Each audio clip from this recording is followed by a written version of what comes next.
was considered by most ancient religions as the most sacred sound of the universe. It is a sound that cannot be heard by the human ear, because the human ear only hears between 20 and 20,000 hertz. The sound of the sun is much lower in frequency and also much higher in frequency than we can hear. Could the sound of the sun be part of the universal language system?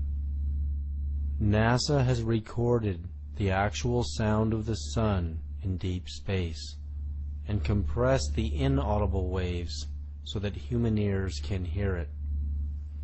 If we listen to the sound, we can hear and feel a deep vibration.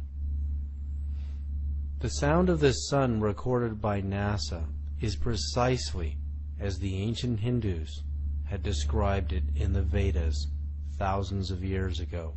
It is a mantra that can be intoned with human speech as Om.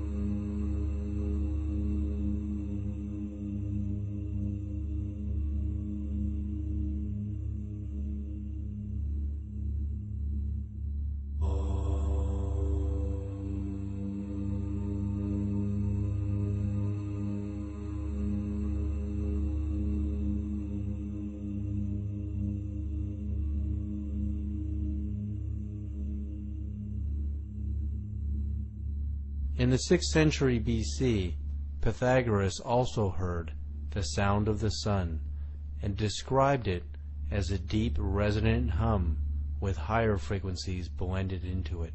How did the ancient Hindus know this mantra if it could not be heard by the human ear? Could they have actually peered into the universal consciousness and perceived it?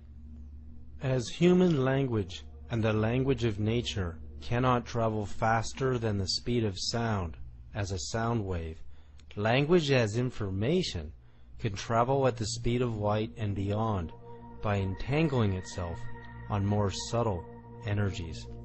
In the same way that we can send human voices or music on radio waves at the speed of light, we can send our own dialogue, personal energy signature, and information through our own biophoton light emissions at the speed of light. While the speed of light is useful to communicate within the solar system, it cannot take us far beyond it in any reasonable amount of time. In this way, biophoton emissions are limited, while more subtle bioenergies are not. Dr. Tiller's discovery of the psychic force as subtle energies emanating from the human body of consciousness demonstrates how our personal information can travel on subtle energy frequencies at the speed of light squared, cubed, and beyond.